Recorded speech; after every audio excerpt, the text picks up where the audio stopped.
દિવસ 13 પુરુષોત્તમ માસ વિશેષ પ્રવચન. જંગલમાં ચમત્કાર, સુવર્ણ માલપુઆ અને કમલા એકાદશી મહિમા. ઓમ શ્રી ગણેશાય નમઃ. ઓમ નમો ભગવતે વાસુદેવાય. નમો દેવ્યૈ મહાદેવ્યૈ શિવાયૈ સતતમ નમઃ. નમઃ પ્રકૃત્યૈ ભદ્રાયૈ નિયતાઃ પ્રણતાઃ સ્મતામ. વક્રતુંડ મહાકાય સૂર્યકોટિ સમપ્રભ. નિર્વિઘ્નમ કુરુ મે દેવ સર્વકાર્યેષુ સર્વદા. બોલો પુરુષોત્તમ ભગવાનની જય. બોલો રાધે કૃષ્ણ ભગવાનની જય. હર હર મહાદેવ. પ્રિય ભક્તજનો, પુરુષોત્તમ માસ માત્ર 1 મહિનો નથી. આ તો ભગવાન સુધી પહોંચાડતો દિવ્ય પુલ છે. આ માસમાં કરેલો એક દીવો, એક જાપ, એક આંસુ, એક રોટલીનું દાન પણ અક્ષય પુણ્ય બની જાય છે. કહેવાય છે, ભગવાન ભાવના જુએ છે, ભોગ નથી જુએતા. જેના હૃદયમાં ભક્તિ છે તેના ઘરે ભગવાન પોતે ચાલીને આવે છે. અને આજે જે કથા આપણે સાંભળવાના છીએ તે સાબિત કરશે કે ગરીબનો પ્રેમ જો સાચો હોય તો માટી પણ સોનામાં ફેરવાઈ જાય. ભક્તો, દુનિયામાં માણસ માણસને ભૂલી શકે, પણ ભગવાન પોતાના ભક્તને ક્યારેય નથી ભૂલતા. તમે જો પ્રભુને 1 લોટો પાણી પ્રેમથી ચઢાવો તો ભગવાન કૃપાનો સાગર વરસાવે. કહેવત છે ને, ભગવાનના ઘરે મોડું છે પણ અંધીર નથી, અને રામ રાખે તેને કોણ ચાખે. આજે ઘણા લોકો કહે છે, અમે ગરીબ છીએ, અમારી પાસે શું છે ભગવાનને આપવા. પણ પ્રભુ કહે છે, મને તમારું ધન નહીં, મને તમારું દિલ જોઈએ. એક સમયની વાત છે, ઘોર જંગલની વચ્ચે એક નાનકડા આશ્રમમાં કૌંડિન્ય ઋષિ અને તેમની ધર્મપત્ની આશ્રય રહેતા હતા. ના મહેલ, ના વૈભવ, ના સેવકો, પણ એક વસ્તુ ખૂબ હતી, અને એ હતી અતૂટ ભક્તિ.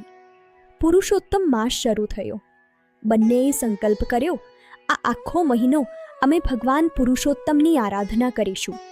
દરરોજ વહેલી સવારે ઠંડી નદીમાં સ્નાન કરતા, ભૂખ્યા રહી જાપ કરતા, માટીના દીવા પ્રગટાવતા અને પ્રેમથી કહેતા, હે પ્રભુ, અમારી પાસે કાંઈ નથી, પણ અમે તમને દિલથી પ્રેમ કરીએ છીએ.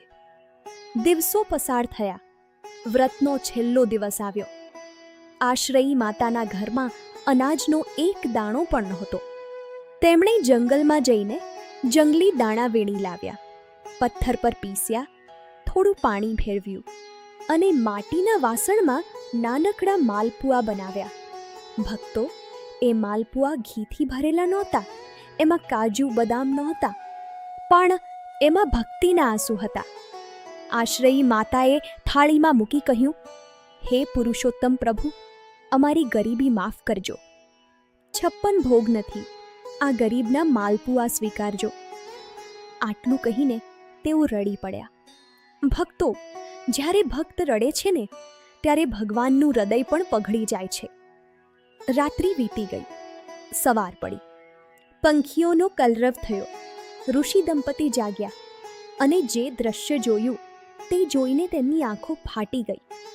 જે માટીનું વાસણ હતું તે આખું સુવર્ણ બની ગયું હતું, અને અંદરના માલપુઆ શુદ્ધ સોનાના બની ગયા હતા.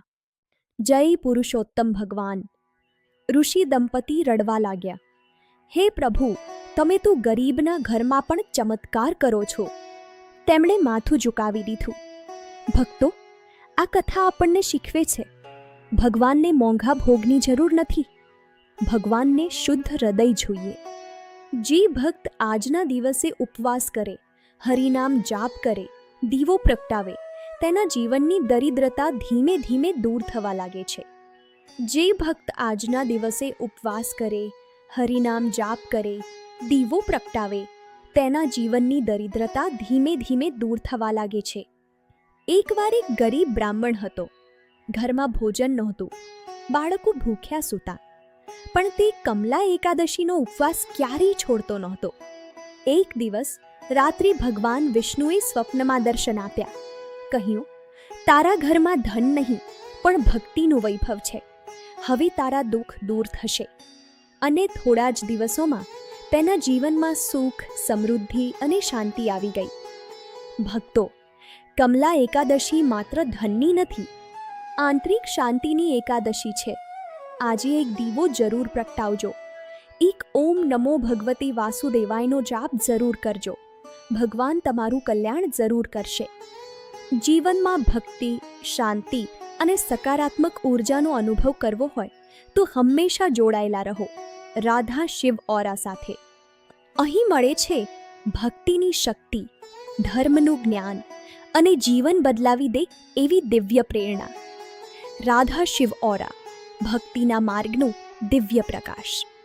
ભક્તો, યાદ રાખજો, દુનિયા તમને ગરીબ કહી શકે, નબળા કહી શકે, પણ જો તમારા હૃદયમાં ભગવાન છે તો તમે દુનિયાના સૌથી ધનિક માણસ છો. ક્યારેક એકાંતમાં બેસીને ભગવાનને યાદ કરજો. આંખોમાંથી 2 આંસુ વહેવા દેજો, કેમ કે એ આંસુ સીધા ભગવાન સુધી પહોંચે છે. પુરુષોત્તમ માસ ચાલી રહ્યો છે.